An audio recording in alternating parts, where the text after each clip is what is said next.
Sure. Make sure my eyebrows are pruned. Okay. Hello. Hello, everybody. Welcome to Magic is Real, the podcast where we talk about all things metaphysical with a focus on near-death experiences and other spiritually transformative experiences. I'm Shannon, I'm your host, and today I have with me the wonderful PMH Atwater, who I'm just so honored to have. All of my guests are special, but I say a special guest just because this woman has been interviewed forever and ever and written a million books on near-death experiences. And I've heard her name, but didn't have the chance to meet her until the near-death experience IANS conference in Phoenix this year. And she did not disappoint. She's as lovely as I'd heard. So first of all, I want to thank you, PMH, for being here with me. And Fun to be here. I Great, know, and great. I just think you just look so adorable today. And I'm just gonna kind of read a little bio for those who may not know who PMH is. She's a person, a human, a soul, and an international authority on near-death states.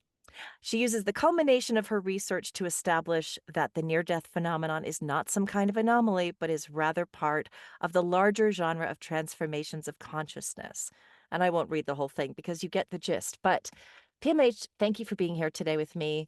I'm really excited because you've written tons of books. You actually had three near-death experiences yourself within the same time span. And but I would love to know all about you from start to finish, your Well, entire spiritual journey, which I will nail down, will narrow down. But I'd love to just know about you and your background and whatever you're comfortable sharing as it pertains to your whole spiritual journey. And you can just start off with like who you are, who you were as a little tiny kid. first of all, excuse me, I wanted to say that my book, I have a book about that. And you can certainly go to that book for every kind of little detail you'd ever want. Um, What's the name of that book? um, I'm trying to come up. Isn't that silly? Is Earthwalker, I think, or Okay. Yeah. Earthwalker, the many lives and deaths of PMH Atwater. Wonderful. Um, it's something like that. Yeah. I mean, it's I've written so many, and it just Yeah. it's one about myself, and starting at the beginnings of the beginnings. Yeah. Look, I was 5 years old when I did my first double-blind study with a control group. So I began as a questioner and wanting to know why, and then going out myself and experimenting and questioning and wondering about things. And I was born with uh, certainly dyslexia, but also synesthesia. So I started out a very strange kid when those kinds of things were hardly even heard of. Certainly not synesthesia. A little bit of dyslexia, but whoever heard of synesthesia? So I was the only kid in class who spent most of my time on a tall stool in front of the classroom wearing a dunce hat that said dunce on it, a tall hat that said dunce on it, in front of the class, say uh, advertising that I was a bad child who told lies. So this was this was my experience in the first grade. And by the end of the first grade, I was so angry. I was just so angry that I decided that all adults were stupid and I was never going to be one when I grew up. So that's how how I started life. I Yeah. had 5 fathers and 2 mothers, so when people ask me about, my childhood and my mother and father, I always say, "Well, which one?" Mhm. You know, there was, so many. I was raised by Norwegians in the reclaimed deserts of southern Idaho, which is a story in itself, and, so that was fun and funny. Yeah, and many years later, I'm a grown adult. I'm researching the near-death experience, and I'm traveling to different countries, and one of them was Norway, and um, it just was curious to me p that I was bringing back to Norwegians their recipes for different foods that they didn't have anymore because of World War II and Hitler, and he had, lots of the stations in Norway. He was taking over Norway because they were going to produce for him the world's most perfect Aryan child. So there was a lot of production of perfect babies in Norway, which is freaks us all out, but it actually happened.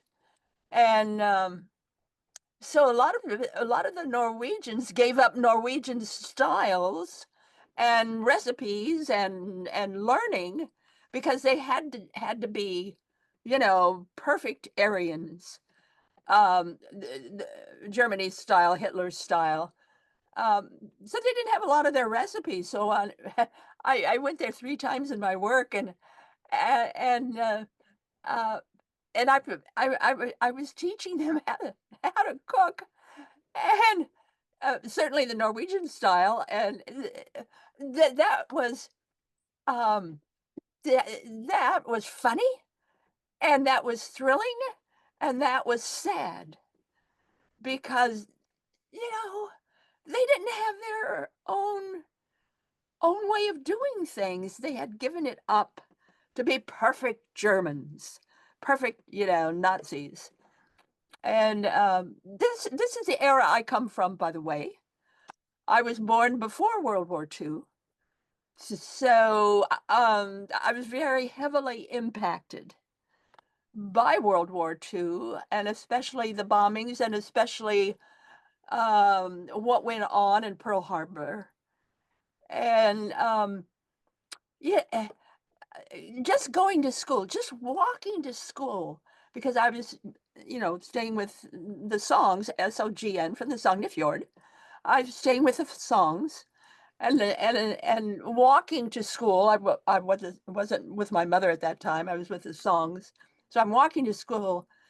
And in those days, if anyone in your family died in the war effort, you were given this big, huge, uh, golden star that you would decal that you would put in your window, and that was a signal to everybody that you had lost a member of your family in the war effort. So I had to walk many blocks to get to school from where the songs lived, and there were so many homes that had these golden stars in their window. And of course, I knew what they meant.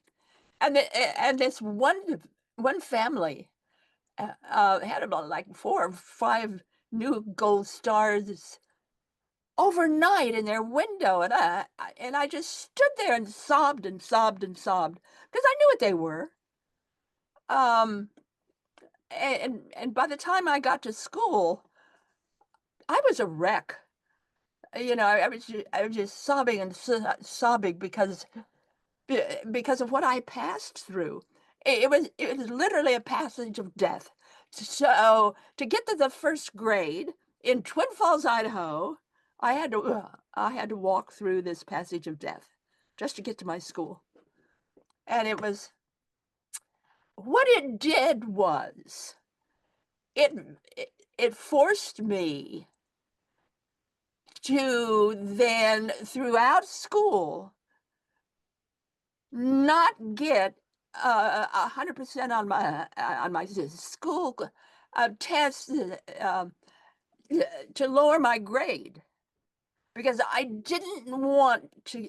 I mean, I knew the scores. I knew what I was to do, but I consciously lowered what I did on my tests. So I wouldn't get these perfect scores because I didn't want a gold star. A gold star to me meant death. And it wasn't until I was 50 years old that I could even stand gold. And it wasn't until I was 70 years old that I ever wore anything that had gold in it, ever, because gold meant death. And that's how I grew up as a kid. That's one of the many ways that I grew up as a kid. And eventually married, had 3 children. And that marriage did not last, unfortunately, but it lasted quite a number of years. And in those days, um, well, what we did as a family is we decided to move to a better place for a job, and my husband became a crop duster. And in those days in Idaho, bees were protected by law, so you don't spray for any kind of problem with your crop until the bees went to bed at night. Mhm. And again in Idaho, the bees were protected by law. They usually went to bed about 9 p.m. So that's when the flying was done, was at night.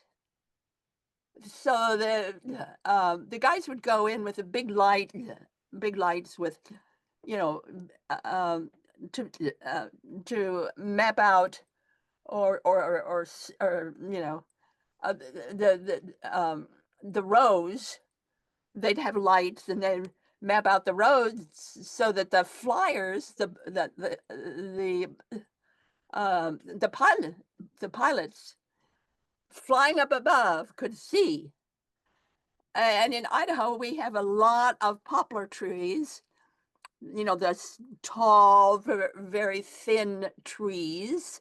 They look like fence posts, these tall trees, poplar trees, that the pioneers, you know, would plant.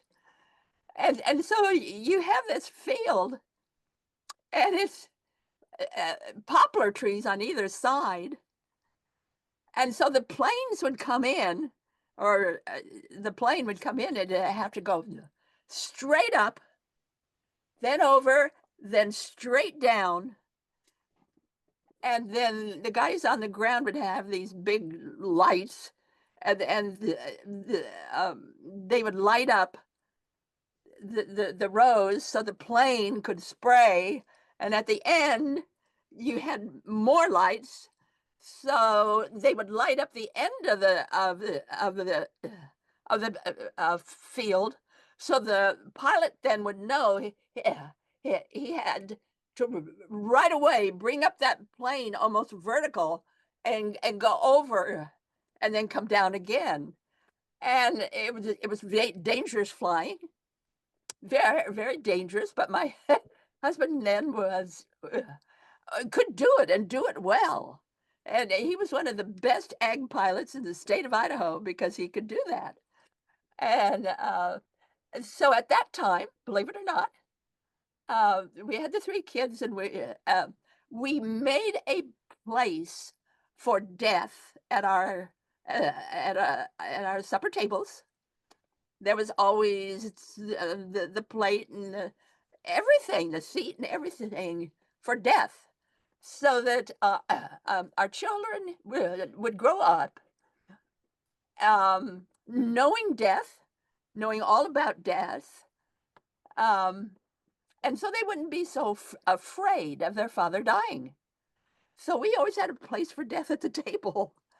Uh, and that's the way they were raised when they were little. That's one of the ways they were raised when they were little. Um, uh, um, a very different kind of family life, I suppose, to people living now, because they don't spray that way now in Idaho, but they did back then. And we had an interesting life in that we were always challenged, and no matter what the challenge was, we would face it, and we would face it as a family. And we had all kinds of things happen. We then moved to Nissa, Oregon. Had In Nissa, Oregon, we then became familiar with the horrible storms that they would get in Nissa, Oregon. They would get windstorms, maybe over 100 miles an hour, maybe 110, 120 miles an hour, and you learned how to handle that, and how to survive these kind of storms, because they were, you know, um, they were normal. The whole area around Nissa would, every once in a while, have one of these kinds of storms, a roof-taking storm almost. And so we learned how to handle that. And, and for the protector for our property, we're guinea hens. It's not a dog, it's a guinea hen. Get yourself a guinea hen. And those things will crack and scream and have all these kinds of um, eh, um, they would just have absolute fits if anyone came on the property they did not know. So they made perfect watchdogs, and it was an interesting way to live. And then we finally moved to Boise, and Boise, Idaho. Boise is the capital of Idaho, and that's when um, I was able to get the kind of job that, secretarial jobs at first. What did women do then? We were secretaries. And this one time, um, there was a police officer who wanted, um, he won a detective that he wanted samples for his work. So he had all kinds of samples from, people incarcerated, but he didn't have the general public. So he wanted samples from the general public. And I found out from his secretary that the call was out for handwriting samples. So I took the phone book and a paragraph in the in the front of the phone book, and I just simply wrote it out with my hand and handed it in. Didn't hear anything for a couple of months. And then I got this most incredible uh, um, description of who I was, and my habits and all this kind of stuff, all just from my handwriting. And the guy was exactly right. And he kept saying in the handwriting analysis, "Yeah, you are employed in the wrong job. You should be a writer." A Wow. writer? What are you talking about? And so I did the only thing. I could ever do when I had a question. I would turn to the Bible, and I would just simply open it up, and bing, there would be my answer. So I did that, opened it up, and it said, "For those who knock, the door is opened." Ah, okay. So on one of my coffee break, yeah, well, it wasn't a it was one of my lunch hours. I was walking down in downtown Boise, Idaho, and I just walked up to this woman and I said, "Do you know anything about writers? Have you ever met a writer?" Uh, you know, she knew the president of the local writers group. Of course she did. So she gave me the woman's name and phone number. So I called her on the phone and she said, come check us out at our next meeting. So I did. I, I kid you not, Shannon. I felt like I walked into another world. Every men, women, all ages, and they were creative, and they were happy, and they were enthusiastic. And wow, I want to be like them. So that, Yeah. what does it take to join? And you have to attend, so many classes and meetings, and yeah, and submit 3 works, and those works will be judged by our panel, and they will decide whether or not you know you can do that. You can join. And I thought, 3 works. I don't even know what a work is. So I thought, okay, maybe an article. So yeah, I'll, you know, 3 works. Well, I had birthed 3 kids, so I wrote about childbirth, and I wrote. I could remember in school that the English teacher would always say, "Write what you know." So I wrote it. My 3 works were what I know. I said, um, uh, you know, uh, I yeah. And so I submitted them, and the big night when they would decide whether or not I could become a writer, I just felt like maybe I was 3 inches tall. I just sort of shrunk, and I would, yeah, and nobody said anything for a while, and I was just, ah, ah, I made a mistake. I shouldn't be here. And then this guy who writes for the Saturday Evening Post, and then a very popular magazine, said, "Well, I vote her in. She's a natural, and she should be a writer. She is a writer." And I listened to that, and I thought, what? What? A natural born writer? Me? And I felt like, yeah, what? So I was accepted, and I just, yeah, you write what you know. So I was turning out all of these articles, and I decided, well, I'll write about tombstone rubbing. Why not? With Hill Bar wax.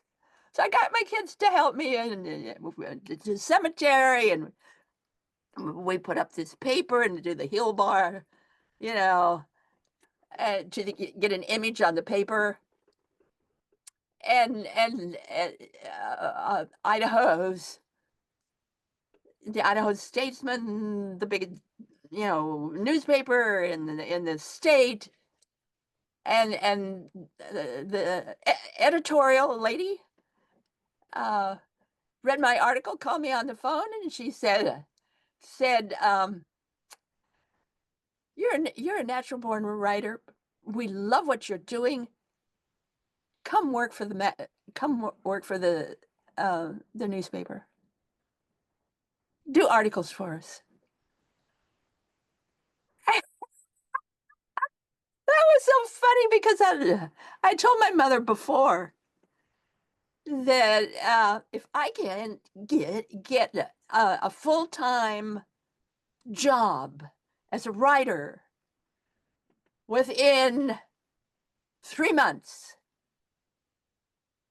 I'll just give up writing. And my mother goes, "What? You're crazy."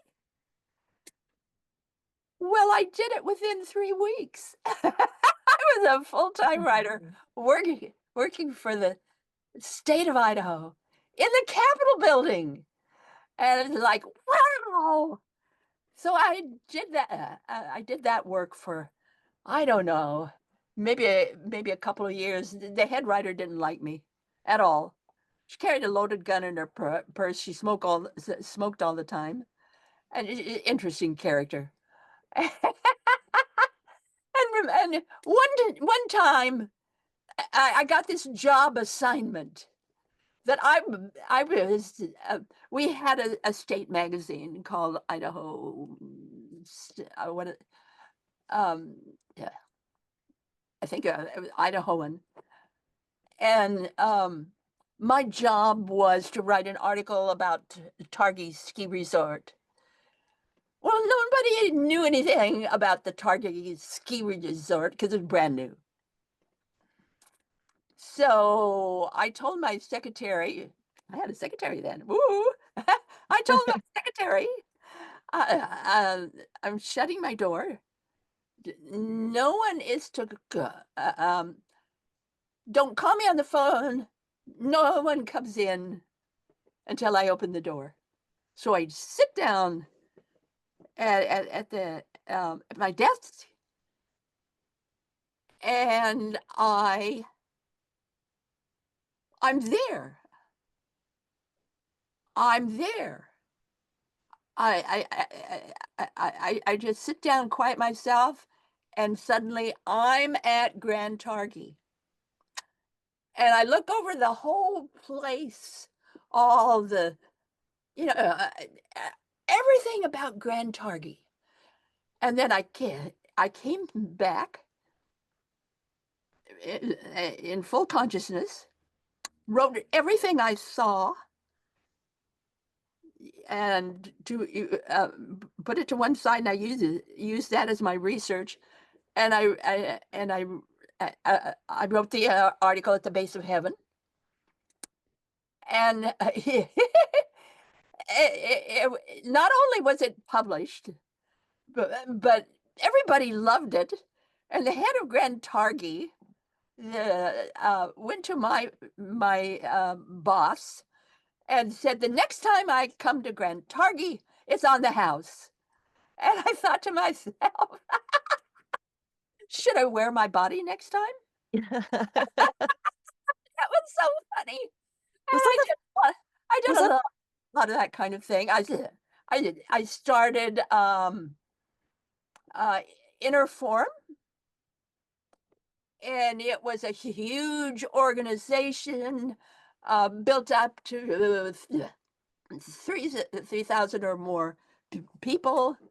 Um, and I started Idaho's first nonprofit metaphysical corporation by the name of Inner Forum, and it had a easily 3,000 people. Um, and things were going along, except my husband didn't like my fame, I guess, and he chose to walk out on us. So he left, and then lots of really tough times in the family, and we moved. We moved to a part of Boise none of us liked, but, it was cheaper. And, met a guy who came, once in a while to visit, and he raped me. Um, and, um, I mi eh, and I became pregnant. I lost the child. There were many complications, and then I died. January 2, January 4, and March 29. 3 times in 3 months. Um, and of course, I went to a very different place. All kinds of things happened to me on the other side. Came back, and couldn't function very well as a human being in wearing a body. Went to a doctor and he didn't do me any good. So I went to a naturopath and he did me a great deal of good. But yeah, I had to relearn how to stand, how to walk,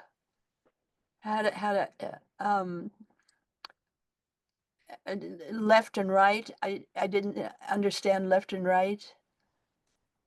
I had to relearn everything from scratch, including washing dishes and changing clothes and sheets and all of that because I didn't know what it was.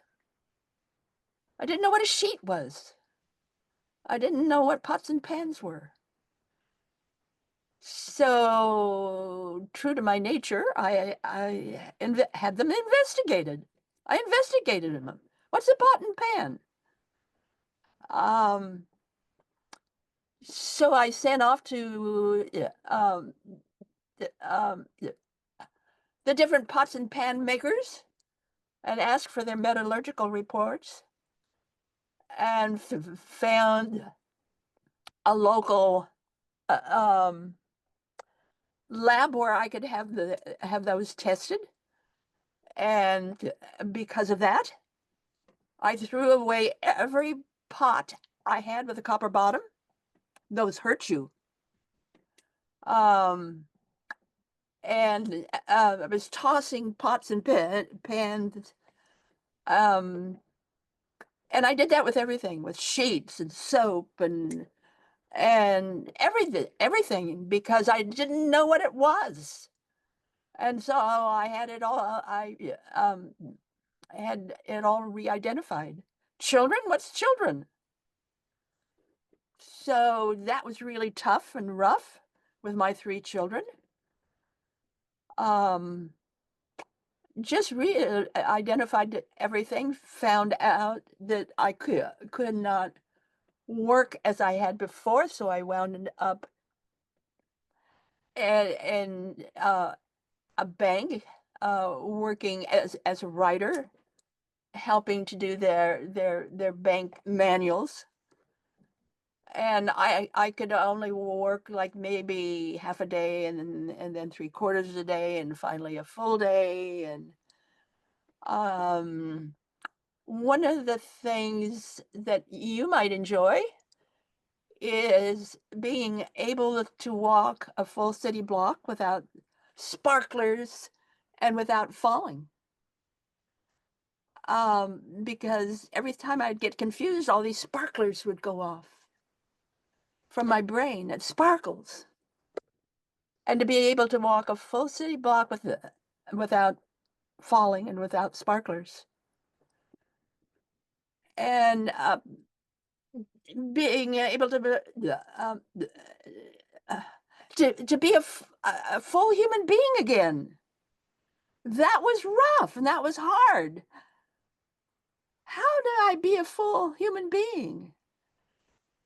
And that took a lot of classes, took a lot of work, took a lot of exercise and finding out what's a human being. I didn't know. I didn't know who I was.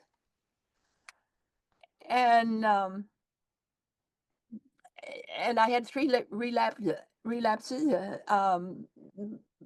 by the fall, September and October, and my friends, bless them, decided that one of the things that would help me the most is to get me out of Boise, Idaho, and take me up to Seattle, Washington. This was the first week of November, to the Mind Miraculous Symposium that was put on by the Seattle Center. And so the doctor thought that was a good idea, and he got me up, or they got me up at 5:30 in the morning, and took me first to my doctor, who gave me a shot. Can you imagine a doctor giving a person a shot at 5:30 in the morning? But he did.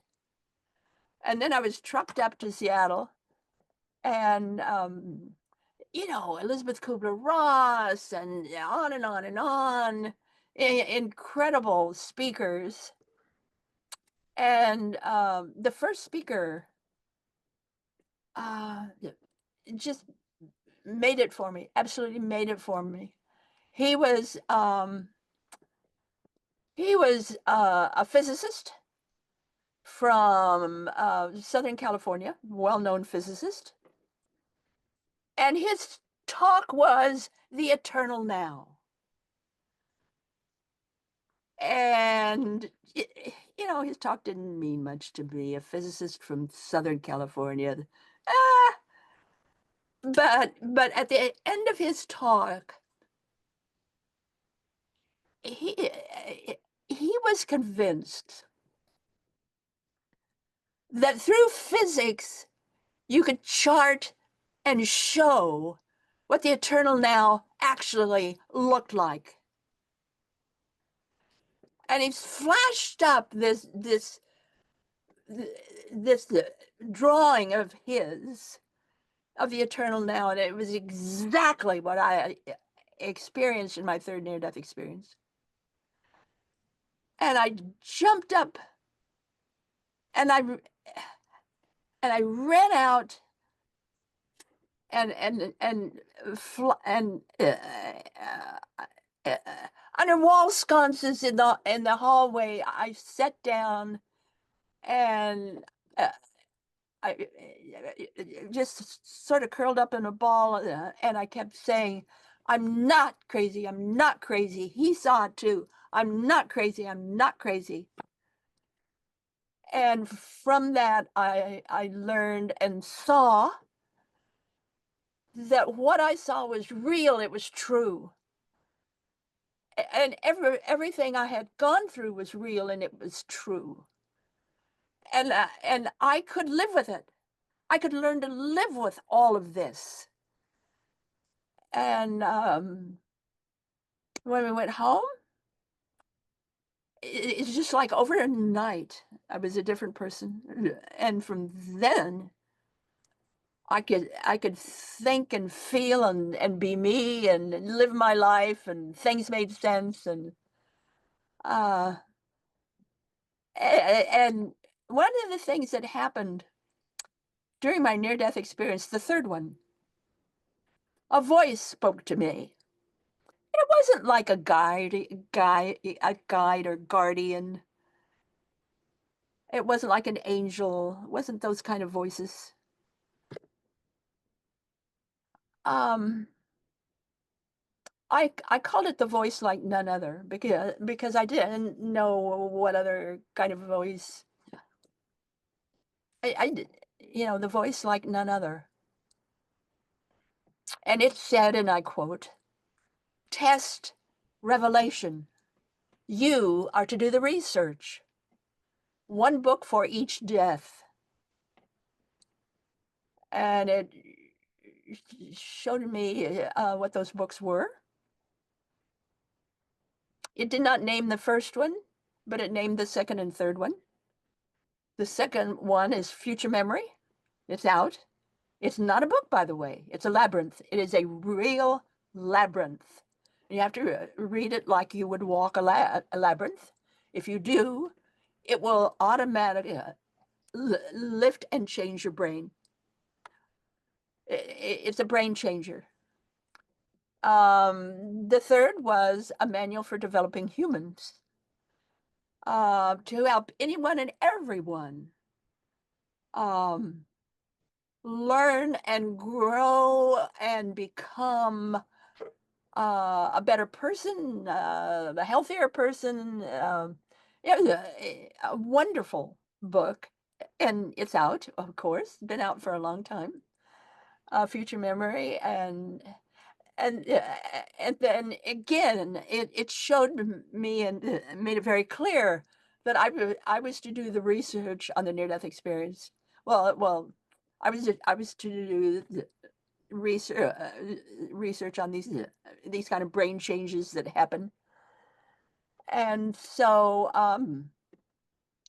I took that literally. That was to be my job. I was then working as a in the analytical department of our bank. And so that Monday morning, I was to I was to go to my boss, and they were going to promote me in the bank. For a woman to get a promotion in the bank, it's unheard of. Only men got promotion in the bank, but I got to go in there, and believe it or not, the director of the analytical department was a woman. Yes. And I walked in and I said, I'm going to chase rainbows. I was supposed to get, this big, nope, yeah, I'm going to quit and chase rainbows. And my boss said, don't say another word, sit down. So she took over the conversation and at 4 o'clock that morning, she had had a dream, woke up, and in her dream, she saw that I was going to quit my job and chase rainbows. So she told her husband, so she woke him up so she would have a witness. And I slapped her desk and I said, that's not fair. You knew before I did. Yes, sold a house I had just bought. Each of the children, my son joined the Coast Guard, and you know, the um, the girls went different directions. I sold my house, stored or sold everything I had, and walked out. I walked out on Idaho, meandered across the United States, going first to see the sunset silver over the Atlantic, the Pacific, and meandered across the United States, seeing all kinds of things, and then seeing the sun rise golden over the Atlantic. And I moved to I moved to um, the eastern part of the United States and came to live first in Washington, D.C., and then later in Virginia. And for an Idahoan who only spoke Idahoanese to be stuck in our nation's capital, where they speak a language I still understand. No kidding, I'd have to go up to people and you know, sort of gently sort of pat him on the shoulder and say, would you please say that again? and this time in just simple, easy language so I can understand what you're saying. Just go on and on and on. And I had my first opportunity to talk about my own experience at a police station, which is wonderful because my dad was a cop. And so I was raised in police work. And this particular police station um, had a large room uh, to one side, and that was reserved for any kind of organization who wanted to have meetings there. In other words, it was community rooms. So you had the community room, and then you had the police station. So I got the community room, and I talked about what happened to me. And when it was over, this woman came up to me with stars in her eyes, and she said, "Oh, I wish something like that would happen to me." And I just went, "Oh, no, you don't," in my head.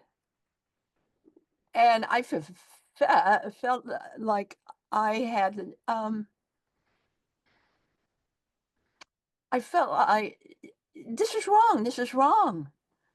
And I said to her, "You can get the same thing through meditation and other." And I was horrified. And I never spoke about my near-death experience for 30 years because my job was I was not an entertainer. I was a researcher. So I never talked about my own experience for at least 30 years or more. I very seldom ever talked about it. Finally wrote a book about it. Wrote two books about it, in fact.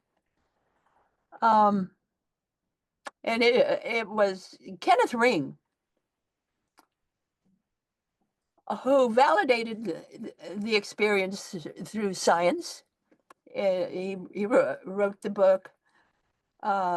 He critiqued Raymond Moody's first book, Life After Life, and critiqued that, and was able to prove that Raymond Moody was correct.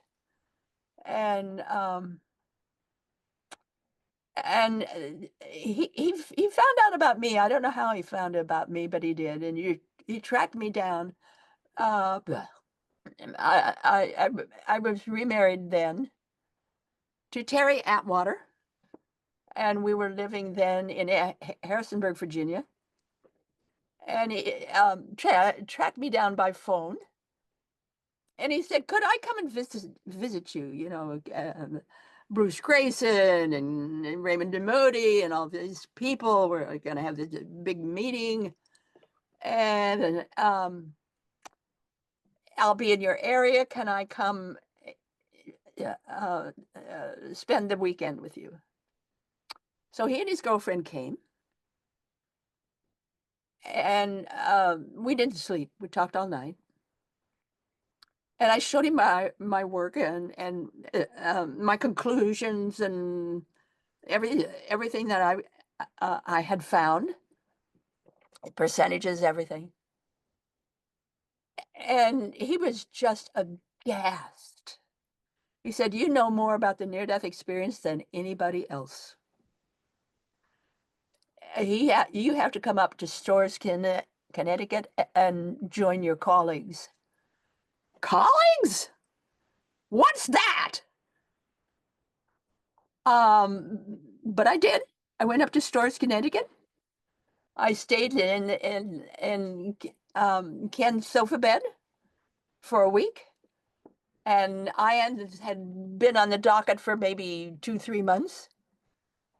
So I got to check all of their research and everything that they had done, and I drew up I devised um, a questionnaire that I sent out to their people and what I addresses I had from my people. and they all answered it the same way. And that is love, love, love, love, love, love, love. That's all they talked about was love.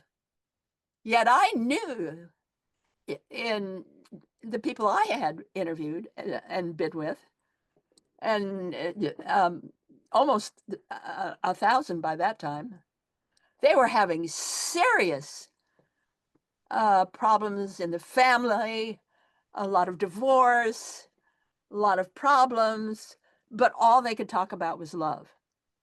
That wasn't what was happening in their life, but that was in their head. Love, love, love, love, love.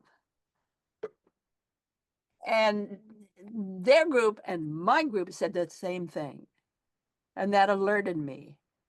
There's something else going on with a near-death experience. We're not researching it the right way. We've we've got to look at it again and in a different manner. What's happening here? And that's when I came up with what's really happening here. And the big long list of after effects and what they are, and started writing my books, and um, did more research with more people. Most of my beginning work was with the people themselves and in their family. Um, and later on, I started using telephone and then finally computer. Um, but my work, like a good cop on the beat, you're watching how they sit. What are they doing with their shoulders? What are they doing with their hips? You're watching the body and how it's responding to the questions that are given. And then you're watching anybody else who might be walking by. How are they responding to what was going on here with our little interview? All makes a difference. The body language. That makes a huge difference if you look at the body language. You're not just looking for voice and what they're saying. You're looking for what they're responding to, what the body is saying, not just the brain. Um, so, yeah, finally got some of my work in Lancet Medical Journal, and ah, yeah, I've done a lot, dear. And next year, I plan 1988 um, to resign as a researcher of near-death experience. I've been doing it since 1978, and our big IANS near-death experience, the big international um, conference will be held in Chicago next year, Yeah. and that's when I will announce that that's the last of my research, and I'm working on the book now that will tie this all up, and you're going to love the title: Aliens and the Near-Death Experience. Oh, I can't wait to read that one. Oh my gosh, that's you. Thank you. This is exactly what I was hoping for because I wanted to know I know that you have interesting stories, and so I wanted you to tell your life story from whatever the highlights are for you. Now, I had a question. Well, I have a few questions. Um, when you had the out of body experience with the ski lodge place, Yeah. had you ever experienced that before? How did you Yes. Yeah. you had? Yeah. I knew how to leave my body. I had taken classes. Remember Inner Form, and Yeah. it was a metaphysical group, and we did a lot of training classes, and one of them was a hypnotist that we brought into town, and he wanted to teach people how to do this. Um, so we had 3 days, 3 nights. You bring your sleeping bag. We all got together in this big house, and we would have training sessions. And he had a very good psychic who could see whether or not you left your body. Also, um, he had a particular person long way away.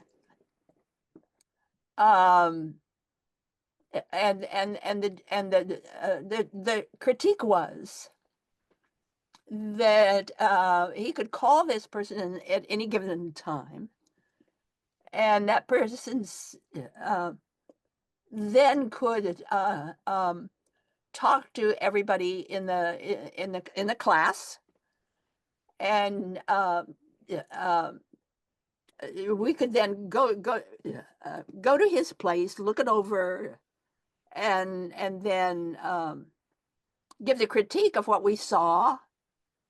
Um, Anybody there, describe what the place looked like, take a tour of his place, um, our soul or whatever, our spirit, take a, and yeah, yeah, then give feedback, and that was so good that certainly learning how to get out of your body. The psychic was good in helping it um, find out whether or not we'd left our body. Were we half out of our body, three-quarters out of our body? She could tell then. And then we could see how it felt, and how we our own response to what she was saying, and then of course the tests, and those tests were wonderful. Anybody learning how to leave your body, these tests are perfect. Um, then arrange with someone that um, it could be called at a certain time, and then all of us then could quiz, you know, what the place looked like, yeah, anything that was happening. Was there anybody there? And then we could all then one at a time talk to the person in the home and ask questions about what we saw. And we did this several times, and by the end of 3 days, um, we were all good at leaving our body and seeing what we could see, and feeling good about the accuracy. We could feel good about what we did, and so that's how we learned. Um, and it was an excellent class. It sounds like it. It sounds like the best sleepover ever. Forget light as a feather, stiff as a board. Let's leave our bodies. I've actually experienced out of body to a degree, not all the way, but I have remote viewed unintentionally when I was giving a reading when I was first learning mediumship. And all of a sudden, I just saw the woman's entire house. I was able to describe it. And I said, "There's a Raggedy Ann doll sitting on your table." And she said, "Come with me." And she took her iPad and and took me into the bedroom. And sure enough, there was a dresser with a Raggedy Ann doll. And that's when I knew this is so real that our consciousness isn't limited to our body. You've said, uh, mind versus thoughts. Mind You said something about basically mind being eternal, and I'm probably misquoting you, but do you remember what that is? Or what would you have said? It's something about the mind, but then thoughts are located in the bot or sort of the brain. Yeah. Yeah, your mind is all-knowing, Yeah, that's what it is. absolutely all-knowing, and it's a matter of training it. Yeah. Um, and you don't get that from some magic, talisman or, um, you train your brain just, as you train, to be in sports, or you train running, or you train Yeah. jumping. It's just training. Um, so, um, yes, I could do a lot of out of body traveling, but I wasn't trained. And then I took this class, 3 days, and then I was trained then to be able to do it um, more perfectly. I was trained to know what I was doing, how I was doing it, where was doing it, and what the results could be. And I used that a lot for a while when I did police work and when I did other kinds of work, where I could where for instance I would be in the police station with the detectives, and they give me the basic description of what had happened, and then I could describe what the place looked like and what was going on, and what happened to who, and give them accurate information then that they could take as a police detective, and go there and find that that was absolutely accurate, and that then could help them in their police work. So you want some kind of training. Yeah. Yeah. Yeah. I mean, I people ask, "How did you become a medium?" I trained. I trained extensively during the pandemic when there was time on my hands, and every single day I trained, and learned from people and practiced and meditated and did practice readings. And 4 years later, I feel like now it's starting t since the conference where everything just opened up because I was around all of you open people, and I don't know, their energy there was so powerful that when I got back, I started to receive clear messages all the time instead of just a when I'm asking spirit to come now, it's like and even 4 years from now, I can't wait to see how much more training, for me will enhance that ability. So I have just another question. When you said that as you were speaking with all of these other researchers and you decided to change the way that research was done in a sense because you kept hearing love, love, love, love, love. What was it that you felt needed to be done differently, or what was that approach? How was that approach different from what you had previously been doing? Well, I asked more questions, the different kinds of questions, and whenever I could, I would get in the home, Yeah. and I would then talk to husband and wife, or relatives, or children, or healthcare givers, or neighbors. I did a lot of that.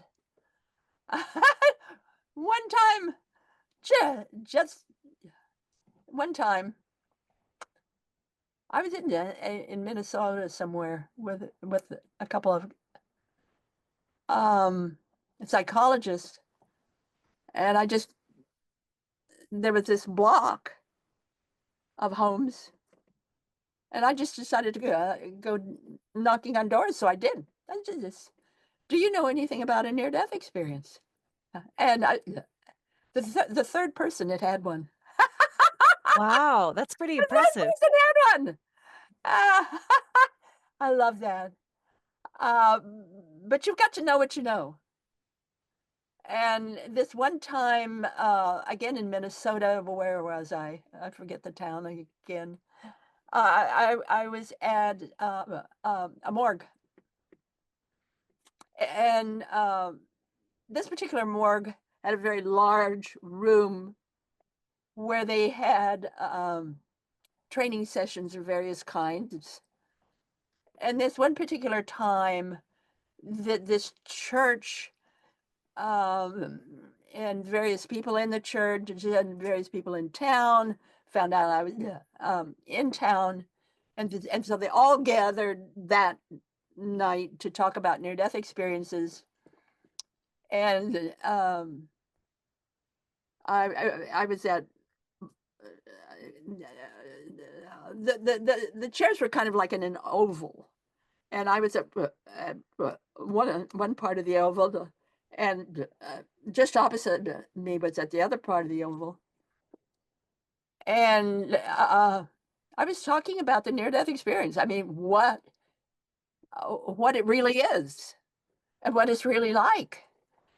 And the person at the other end of the table or the room um, was a Lutheran pastor, and he did not like what I was saying at all. It didn't match the Bible, the Bible, the Bible, or the way he was teaching it. And he got up and he said, "You're wrong, and this is not according to teachings, and may you be washed by the blood's lamb, or blood in the lamb." And and he was so forceful. But remember, he was a Lutheran minister, and believe it or not, he looked a lot like Daddy's song, SOGN, the man who'd raised me. And and I um and I got Daddy's song condemning me, and it just and then I realized, no, that's not Daddy's song. That's a Lutheran, obviously Norwegian, um, who is like Daddy's song, but he's not Daddy's song. And helped me to realize that everybody's different. They're going to look at things differently, and that I need to be prepared for that, and I need to be able to stand up to that. And so he and most of his congregation that were there got up and left. I mean, just stomped out of the room, made a lot of noise and a big deal. And there was maybe about half of us left, maybe a third of us left, because they just left, walked out on me. And then I just, for those that were left, I just said, this can happen. And that doesn't mean they're wrong. And it doesn't mean I'm right. It means that we human beings have the right to express ourselves in any way that we can, and that it's okay. And then I continued my talk, and we left. And those that stayed were very impressed, Mhm. more impressed, really, because of what happened and the way I handled it.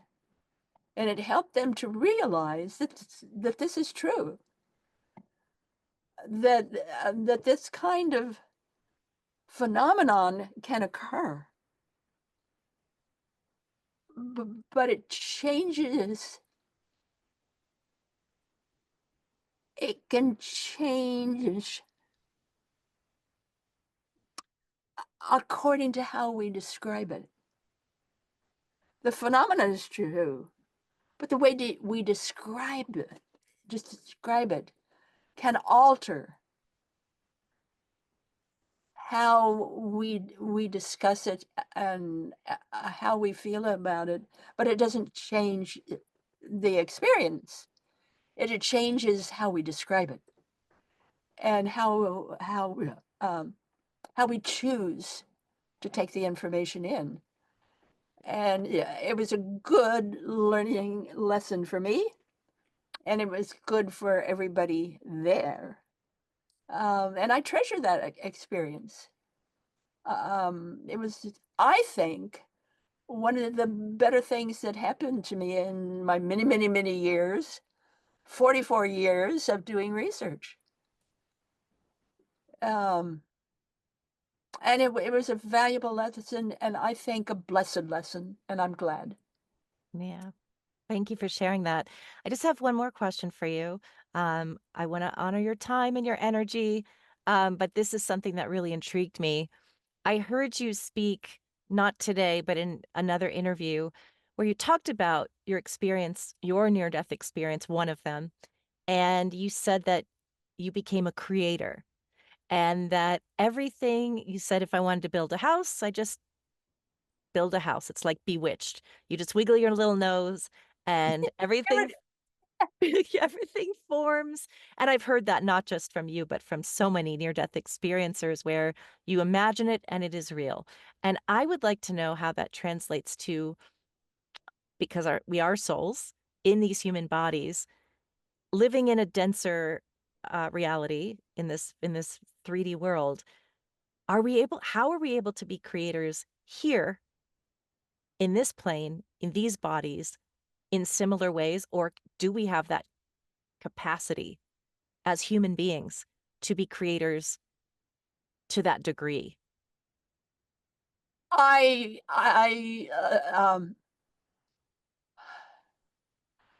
recommend that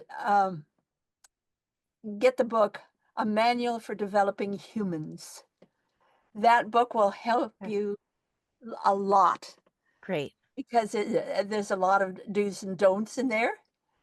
Uh, but it helped me to realize that everything that's going on is going on because of thought. Yeah. Not necessarily my thought, but lots of thoughts Hmm. and maybe degrees of thought. Who knows? Um, I hesitate to use the word God's thought, but that idea of spiritual thought, we're all thinking. So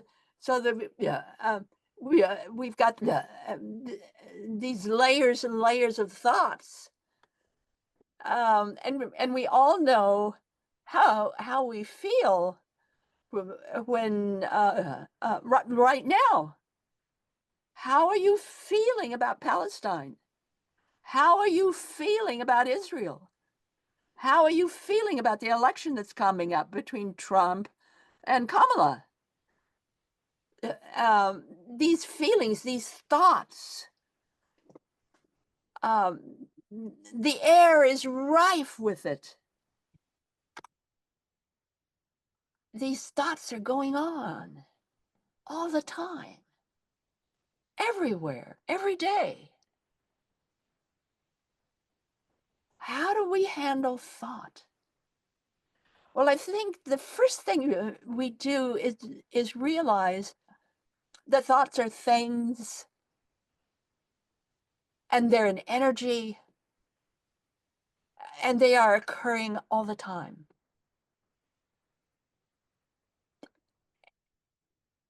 And to realize just that helps helps us to realize and put it in place that this is a natural point of everyday living. Thoughts are things, and they're occurring constantly. So it's a matter of choosing your thoughts, choosing what you want to respond to, listen to, be aware of. And for myself, I realize that my thoughts are constantly nourishing or um, affecting everything in my environment. The people I know and don't know, the plants, the grass, everything. Everything is in my environment. Even this room I'm in and everything in it, the plants, everything is responding to my thought. Plants certainly respond to your thought. So this idea of thoughts are things, and they are constantly occurring. So the way I prefer to be able to handle this phenomenon is to realize that all thoughts have energy. All thoughts respond to the way they live, the way they occur, and the way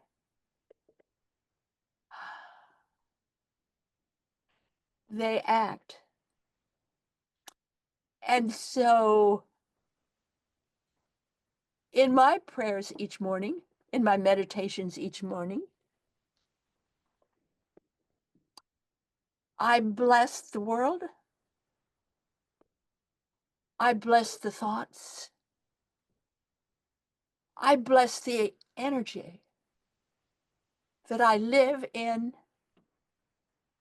and surround myself with and open up to. Good or bad, makes no difference. That thought is precious. And I choose to hold dear the thoughts that I feel are the most productive. Thank you so much, PMH. That was incredibly beautiful. I got choked up, I gotta say.